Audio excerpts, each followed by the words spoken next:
asalaamaaleykum mbokk yi déglu rajo bi Yàlla Dali Jàmm yéen sax ñoom ñëwaguñu fi ak ñëpp ñi nga xamante tamit ñi ngi taataan fii ci mairie Morolan information bi toog nañ tey bëgg a xayma sax li nga xam ne mooy année scolaire bi ren li ko dalee ci tuutànk yi maanaam njàng mu ndaw mi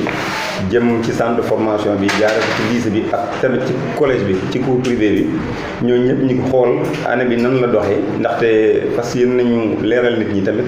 doxalin bi ak li nga xamante ni moom moo wundu njàng mi ak njàngale fii ci Morolan ci noonu dañuy dalal ñi nga xam tamit ay njiit lañu ay kilifa lañu ci bërëb yooyu le ñu ci xalaat li nga xamante ni ñi nga xamante ni mooy monsieur le proviseur monsieur Badji bu lycée de Morolan monsieur Bernard Samba nga xam ne moom mooy responsable lycée école kii cours privé bi ak monsieur Sène bi nga xamante moom mooy yor centre de formation bi ak Ngaylo bi nga xamante ni moom mooy président correct bi ñooñu ñëpp am nañu seen taxawaay am nañu tamit seen wàll ci li nga xam ne mooy njàngale bi ci lim ak ci taataan ñu gis li nga xamante ni moom mooy li nga xamante moom moo nekk ci njàng mi li fa ruusee ren ak li nga xamante tamit moom mooy seen mbébét ndaxte boo gisee ni li am ren wala ñu am résultat mi ngi aju tamit ci doxalin bu daaw ak niñ ko xoolee ak niñ ko xaymaa ba xam ni bu ñu ci defee dara am jéego wala tamit bu ñu ci doolee dara ñu am li nga xam ne moom la ñuy yaakaar ni moom mooy li gën ci njàng mi. ci noonu yaakaar naa dañ koy tàmbalee ci nga xam ne moom mooy Ngaylu moom mu jël kàddu gi leeral nit ñi ci li nga xam ne moom mooy résultat scolaire yi ak li nga xam ne moom mooy tamit seen tolof yi nga xam ne am nañ ko ci njàng mi ak ndax ci noonu la ñuy xalaatee jël li nga xamante ni moom mooy ni ñuy jëmale année scolaire bi di ñëw ñu topp ci comme niñ toogee nii rek jox ko ki nga xam mooy monsieur Sène mu yor centre de formation bi jaar ci ki nga xam ne moom mooy monsieur Bernard Samba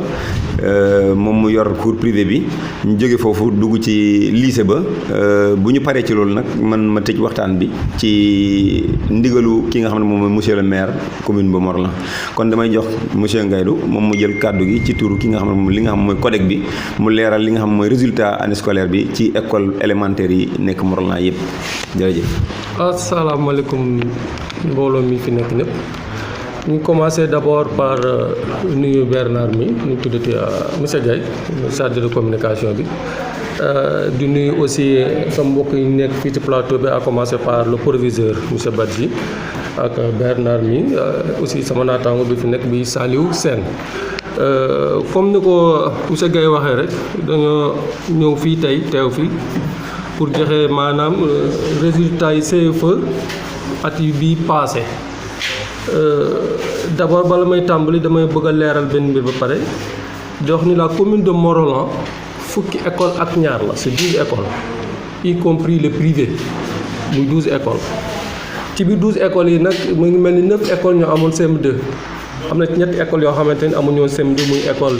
Tivin Diassa ak école Kémaay ak école bu Luxus Tivin Diassa amul CM2 parce que cycle incomplet la du CI ba CM2 kazalika Tivin Kémaay aussi c'est la même chose Luxus nag moom day di école boo xamante ne dañ koy doog a créer daaw rek. alors ci biir 9 écoles yooyu nag bañ defee xayma yëpp nag élèves yi ñu ngi toll ci ñu doon jongante ñu ngi toll ci 264 répartis comme suit bañ jongantee ba pare mu mel ni école Ngik Fall 22 candidats lañu ñaar fukki candidats ak ñaar 20 yi ñoo admis avec 90,90% ñoo ñooy premier. deuxième bi di école élémentaire de Fulum 24 candidats la ñu woon 18 yi ñoo admis ñu am 75%. troisième bi di Tivin Tangor 40 candidats la ñu woon 25 yi ñoo admis ñu am pourcentage 62,5%. quatrième bi di le privé Notre-Dame ñu amoon 44 candidats yu présenté woon 27 yi ñoo admis ñu am 61,36%. cinquième bi di école élémentaire de Ndiaye Bopp ñoom ñoo ci ëpp ay candidats yu ñu doon 67 candidats 41 yi ñoo jàll ñu am 61,19%. sixième bi di école élémentaire de Thiaye 15 élèves la ñu woon 5 rek ñoo ci admis muy 33,33%. septième bi di école élémentaire de Palo 20 candidats la ñu woon 6 ñoo ci jàll maanaam juróom benn muy 30%. huitième bi di Paxum Kuy 1 fukki candidat la ñu woon ak juróom ñett yi ñoo ci admis ñu am pourcentage bu toll ci 20%. Le 9e mooy Colobane Thiombane 17 candidats la ñu woon fukki candidat ak juróom ñaar ñoo ci admis muy 11,76%. loolu mooy résultat yu commune de Morolan boo ko seetee nag muy 264 candidats ñoo demoon jongante ji 147 ñoo ci admis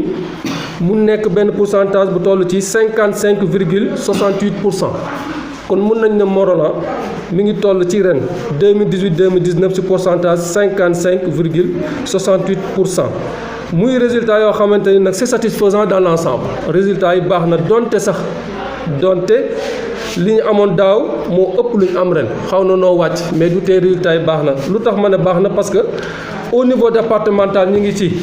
55,08 55,08 nit ñi toll ci 55,68 donc résultat yi mën nañ ni baax na au niveau national aussi c'est 57%, donc Morolan bu defee 55,68%. mën nañ ne résultat yi baax na dans l'ensemble donte nag amuñu lu ñu gënaloon wax dëgg yàlla et boo gisee mu toll fii nag ci 55,68% c'est parce que dafa am école yoo xam ni ñoom ñooy am résultat yoo xamante ni baaxul ku ci mel ni Thiaye Palo Poxam Kuy ak Colobane ñoom ñoo xëcc résultat yi bu fekkee am na résultat yi dem ci kaw ñii di xëcc ci suuf résultat yi day xaw a wàññeeku donc mu ngi mel ni Thiaye ak Palo ak Poxam Kuy ak Colobane la seen résultat yi baaxul donc dafa laaj nag ñu def ci benn xayma xool lu tax baax na lu tax baaxul ñu xool ban faj lañ ci war a ban saafara lañ ci war a indi waaw lu ma ci mën a wax rek mooy tuuti ci maanaam ñii ma wax amuñu résultat ren daaw amoon nañu ay résultat kon ren bu fekkee résultat amul peut-être am na lu tax man nag du ma ci mën a xuus lu bare fii laa mën a yem parce que école yooyu dafa am ay njiit comme man ni ma nekkee ab njiit dama nekk simplement le coordonnateur de la zone de Morolan je suis aussi chef d'établissement sama école laa géré donc école bu ne am na directeur bu ko géré kon nag foofu dañuy bàyyi ba ñu def benn évaluation bu gën a mag bi où tous les acteurs seront là muy directeur yeeg partenaires yeeg ñëpp nekk fi ñu mën a def xayma global xool def benn diagnostic xool maintenant lan mooy problème yi teg ci baara tuuma xool ce qui va ce qui ne va pas ñu xool ñu koy saafara mais fi mu nekk ni mënuma jël rek benn école ne par exemple problème am lii ak lii moo tax mu def résultat bi man du ma ci xuus parce que je ne maîtrise pas réellement les réalités de chaque école loolu mën ma cee xuus léegi bu ñu demee ba def évaluation ba gën a rëy bii nag ma nga xamante ni day mbil gi ñoom ñëpp toog nañu xëy na bu leen joxee kàddu ku nekk dana mën a wax lan moo sabab résultat yi toll fi ñu toll nii waaw loolu laa amoon ci lu may wax pour le moment ba après incha allah li ci mën nekk après mu continuer ko soob yàlla. kooku moo doon ki nga xam mooy président CODEC bi jot na leeral li nga xam ne mooy résultat scolaire yi au niveau élémentaire maanaam ci tuutànk yi njàng bu tuuti bi donc fu mu toll nii dañuy dem ci ki nga xam ne moom monsieur Sène te mu yor centre de formation bi en tant que directeur moom tamit am na xayma bu mën a def ci année scolaire bi dalee ko li nga xam ne moom mooy ubbite ba fi ñu yem tey ginnaaw résultat yi ñi ñu taataan fan yële ni kon dañuy jox kàddu gi ki nga xam ne moom mooy monsieur Sène. donc asalaamaaleykum damay jiite ci nuyoo bi monsieur le maire de la commune de Morolan Yves Lamine Ciss toftal ci son chargé de communication ci mairie bi mais du nuyu aussi sama naataango yi mu bokkal jotaay bi di ci jiital suñu doyen le proviseur du lycée de Morolan monsieur Badji le doyen monsieur Bernard Samb bi yore la structure d'action sociale ci teg aussi le directeur du CODEC donc man c'est monsieur Salif Sène directeur du centre de formation professionnelle de Morolan yoon ci wàllu résultat dañ koy tënk rek wane ne ñun on raisonne en termes de métier sama collègue yi c'est l'enseignement général ñun c'est la formation professionnelle et technique kon dañuy yëngatu ci métier tàggat ndaw ñi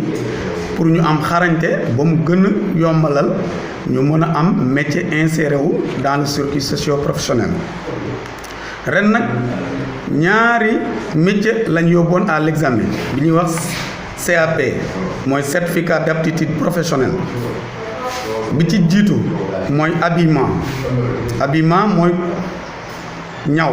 coupe couture foofu yóbbu woon nañ 5 candidats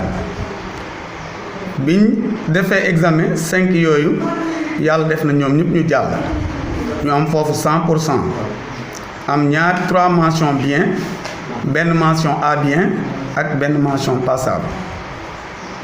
ci ñaareelu filière bi mooy filière agriculture élevage foofu aussi am nañ 5 candidats lañ yóbboon à l'examen biñ pare examen yi am nañ 5 admis kon foofu aussi am nañ 100% dont 3 mentions bien ak 2 mentions A bien kon de manière globale les candidats yi centre de formation professionnelle de Morolan présenté au CAP session 2018-2019 10 lañ woon biñ ko xaymaan nag ci 10 yooyu yàlla def na ñu am ci 100% et une grande première depuis la création de l'école en 2013 et examen BFEM aussi du suñu compétence mais itam gisoon nañ ci càmbar ak maire ne xale yi ñëw centre comme dañu am niveau 3e ñu yóbbuwoon leen ñu présenté wu candidat libre au BFEM foofu itam yóbbuwoon nañ fa 8 candidats ci 8 candidats yooyu yàlla def nañ ñu am ci 6 admis donc muy un pourcentage de 75%. mais comme ni ko sama collègue bi waxee kon tey buñ demee bu am 100% au niveau professionnel am 75% ci wàllu BFM boo xam ne sax daawuñ ci yëngatu c'est grâce aussi à l'appui de la commune de Morolan il faut oser le dire ndax lan la commune def 2018-2019 maire lim njëkk a seet mooy dañoo mës a toog table ronde xool ne centre de formation professionnelle bi dafa mel ni école bi nit ñi xàmmee guñ njëriñam ndax effectif bi neew lool maire jël engagement ne kon 30 élèves yi njëkk a inscrire da leen di subventionné loolu à raison de 25 000 donc subventionné na 750 000 francs CFA ñu ne déedwaay mu ne kon aussi xale yooyu bu ñu demee comme examen yi kenn du ko defee Morolan centre d'examen yi Thiès la te gune yi dañuy am problème de tutorat kon dama leen di loger nourrir leen mu dégager foofu 250 000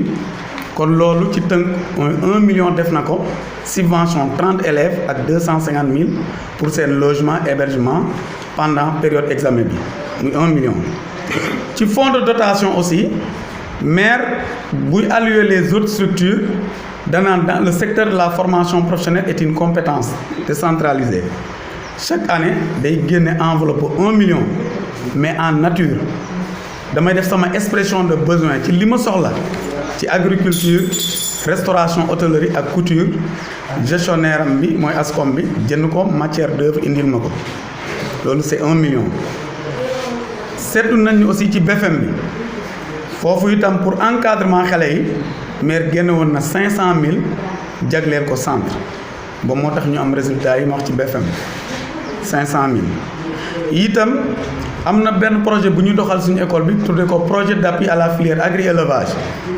projet bi dafa newoon maire centre dafa war a participer à hauteur de 10% maire jël engagement ne comme projet bi ñu ngi koy doxal man wàllu forage bi nga xam ne dañ ko war a foncer comme réhabilitation mënatul a nekk jël naa ko en charge loolu pour une enveloppe de 15 millions de francs CFA et je viens de réceptionner le forage pare na maire jagleel na aussi 500 000 jaarale ko ci loxo association des parents d'élèves pour ay table banc yoo xam ne site bu bees bañ jëm ñu jënd ko pour yóbbu ko fa ci 500 000 kon boo xoolee appui mairie bi 2018-2019 mi ngi nekk 17 millions de francs CFA kon gàcca ngaraama la commune de Morolan parce que peccum liir bu neexee nee na ndey daa jàpp ci wagg ya te kon moo ñu jàppale ba ñu mën a am résultat yi ñu am loolu daal laa amoon ci tënk lu ma doon wax merci. jërëjëf monsieur Sène léegi dañuy jox Pa Bernard ki li nga xam ne moom mooy kàddu gi moom mu ñëw wéyal waxtaan bi. asalaamaaleykum mbokk yi maa ngi leen nuyu yéen ñëpp ku nekk ci turam ak ci santam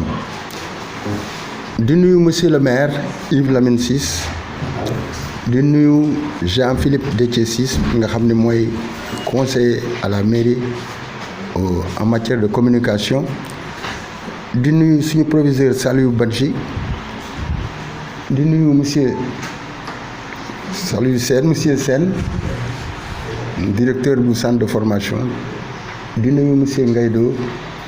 muy directeur du CODEC di nuyu waa rajo Bien FM Jamo FM Thiès FM di nuyu parents d'élèves yi yëpp kilifa diine yi ak kilifa aada yi di nuyu suñu élèves yi yëpp ñu nekk en vacances dama jëkk a def benn historique suñu école en 2015 107 élèves dañu leen dàkkoon au niveau du lycée Brave Hippolyte de Morolan le 17 novembre 2015 monsieur le maire oo ma fii ci bureau au niveau de la mairie bi ma ñëwee mu génn ma ba kayit bi mu ne ma gis nga téeméeri élèves ak juróom-ñaar dàkk nañu leen au lycée ñii suñu leen bàyyee fii biir Morolan du baax waaw parce que ci biir mbedd mi la ñuy nekk ñii di sàcc fii di jël drogue fii di agressé fii donc utal leen école loolu la ma wax donc léegi bi ma jógee au bout de 9 jours mu ut école mu ut ay professeurs au niveau du lycée ñu inscrit suñu élèves ils étaient au nombre de 29 sur les 107 donc 29 moo nekkoon fii ñu ñëw au BFM ñun ñu am 11 admis sur les 29 en 2016-2017 amoon nañu 83 candidats sur les 83 candidats amoon nañu 21 admis donc 21 sur 83 en 2017-2018 amoon nañu 76 candidats yi ñu présenté woon au BFM 15 la ñu am xaw nañu wàcc foofu tuuti mais en 2018-2019 am nañu 24 admis sur 60 voilà. Léegi donc résultat yaa ngi noonu année par année su ñu ñëwee ren depuis 2015 am nañu une classe de troisième d'abord seconde année bi ci tegu première ñeenteeli at bi ren am nañu benn troisième benn seconde benn première ak benn terminale ci examen yi au BFM comme ni ma ko waxee sànq amoon nañu 60 candidats ñu présenté woon donc 24 admis soit un pourcentage de 40%. Au baccalauréat ñoom 22 élèves la ñu woon ñun 3 admis la ñu am soit un pourcentage de 13,63%. Bon li ma bëgg a wax mooy ne en 2000 année scolaire bii passé ñun ñu logé woon ci école privée catholique bu Morolan mais dañu amoon ay réflexion ñu doon def seen école bi octobre bii passé bii école di ubbi la ñu naan ni que nañu ut fu ñuy toxu foofu la monsieur le maire jëkk aménagé ñu ci suñu école bi ñu nekk nii donc ñun ñu ngi commencé au mois de décembre le 3 décembre lycée bi commencé na le 24 octobre bii passé mais ñun le 3 décembre la ñu tàmbale suñu cours yi fale ci suñu école privée voilà donc suñu résultat yango léegi suñu école genre école nee nañu ni que c'est une école privée action sociale donc dañuy def le social voilà dañuy def le social élève bu ne 4000 francs ngay fay par mois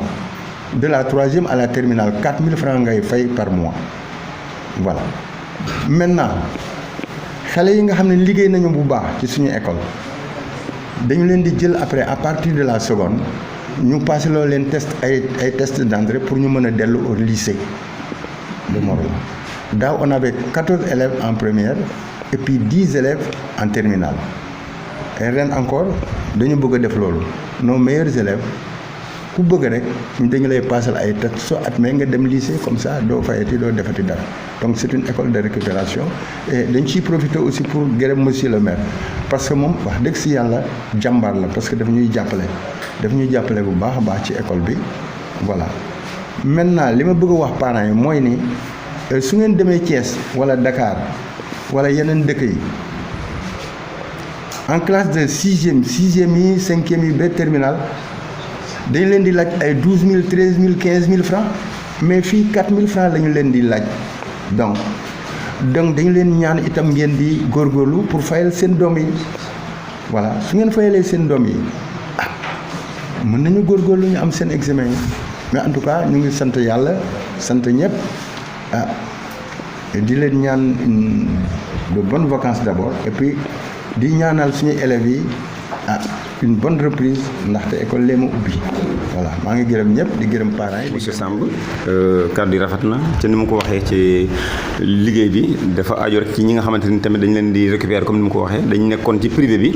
te yàlla def ci lycée bi yàlla def ñoom mun àggaluñu seen cursus bi ñoom ñu récupérer jël leen inscrire leen foofu ci di noonu ñoom ñu def seen liggéey boobu te ñu bëri daanaka ñu ngi ciy génn te am nga possibilité tamit boo demee nga def entrée en lycée nga mën a delluwaat bu dee sa xel ubbeekuwaat na ci yoon googule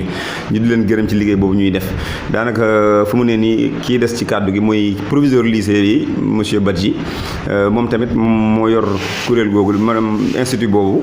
moom tamit am na jéego boo xamante ni lycée bi def na ko ren moom dañuy delluwaat ci waxtaan ci kàddu yooyu rek moom mu gën koo leeral ci wàllu BFEM ak ci wàllu bac ak li nga xamante ni tamit mooy cours de renforcement yi nga xam ne def nañ ko fa ak li ciy ruus ndaxte yaakaar naa boo defee benn jéego jar na ñu leeral ko wax askan wi moom mooy li nga xamante moom moo xew ñu jox ko kàddu gi monsieur Badji. asalaamaaleykum mbooloo mi maa ngi nuyu waa Morolan yëpp nuyu élèves yi ak parents d'élèves yi nuyu monsieur le maire nuyu sama naataango yu fi toog à commencer par monsieur Gaïdo nekkoon sama élève au lycée un excellent élève nuyu le directeur monsieur Sène directeur centre de formation professionnelle bu Morolan nuyu monsieur Bernard Samb mooy directeur école action sociale bu Morolan nekk tamit sama président association des parents d'élèves bu lycée Morolan bu ma jiite. dama bëggoon wone d'abord que suñu lycée mu ngi dox depuis bi ñu fi nekkee en 2014 ba léegi résultat BFM ak résultat bac yi ma bëgg a joxe yi ma bëgg a def une comparaison dina wone ni résultat yi depuis 2014 ba léegi jàngum xale yi ci lycée Morolan mu ngi gën di baax ñun depuis 2014 lañ fi nekk le CM bi jógee CM dugg lycée en 2014 ci la ñu ñëw bu ñu ñëwee suñu première année mooy 2014 am nañu BFM 23,80%. En 2015 ñu am 32,26%. En 2016 ñu am 42,60%. En 2017 ñu am 60%. En 2018 ñu wàcc 49. 2019 ñu yéegaat ñu ngi 51%. mooy BFM. si wàllum bac en 2014 dañu démarré avec 30,61%. En 2015 ñu am 41,17%. En 2016 48%. En 2017 ñu am 50%. En 2018 54%. Et en 2019 ñu am 55%. mooy wone nii chaque année ñu ngi résultats yi ñu ngi gën a baax bien vrai que amuñu lu ñu bëgg parce que dañoo fixé woon un pourcentage de réussite bu 60% ba léegi amaguñu ko waaye résultats yi ñu ngi gën di baax année bu nekk. si wàllum pourcentage de réussite mooy liggéey xale yi ci classe yi boobu tamit mu ngi gën di baax parce que là cette année on a eu 59% la ñu am comme taux de réussite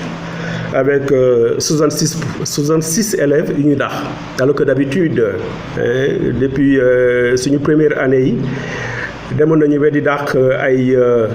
ñaari téeméer élèves wala ñetti téeméer élèves mais actuellement cette année il y a que 66 élèves mooy maanaam juróom-benn fukk ak juróom-benn élèves la ñu dàq luy wone ni c'est quand même une réussite par rapport aux années passées et lu yokk ci résultats yi tamit mooy ay mentions yu ñu am ren alors que d'habitude depuis 2014 bi ñu fi toogee ba léegi mësuñu am ay mentions au bac mais ren ji am nañu ay ñaari mention assez bien benn en L1 ak beneen bi en S2 te tamit ñu am ay lauréats lu ñu mësul am tamit ay lauréats ci ñaari concours yu inspection d'académie bu Thiès di organiser at bu nekk concours bu Tivaouane département de Tivaouane bu ñuy naan JEP am nañ fa benn lauréat en 6e et ci beneen concours bu tudd Kayorat bu Thiès mooy le concours d'excellence régionale l'équivalent du concours général national boobu tamit am nañu benn lauréat jël nañu le premier prix de philosophie avec Aïcha Zeyna Seck benn élève bu terminal donc depuis daaw dañoo élaborer benn projet d'établissement bu jëm ci cours de renforcement élèves yi dañoo tànn nos meilleurs élèves comme mënuñu jël yëpp tànn les meilleurs élèves di leen defal ay cours de renforcement et c'est un projet évalué à 2,5 millions maire bi moo ko financé et defe naa ni projet boobu de cours de renforcement moo indi surtout les mentions ak les prix yu ñu am au niveau des différents concours régionaux donc c'est une bonne chose mooy ce projet boobu ñu ngi koy waaj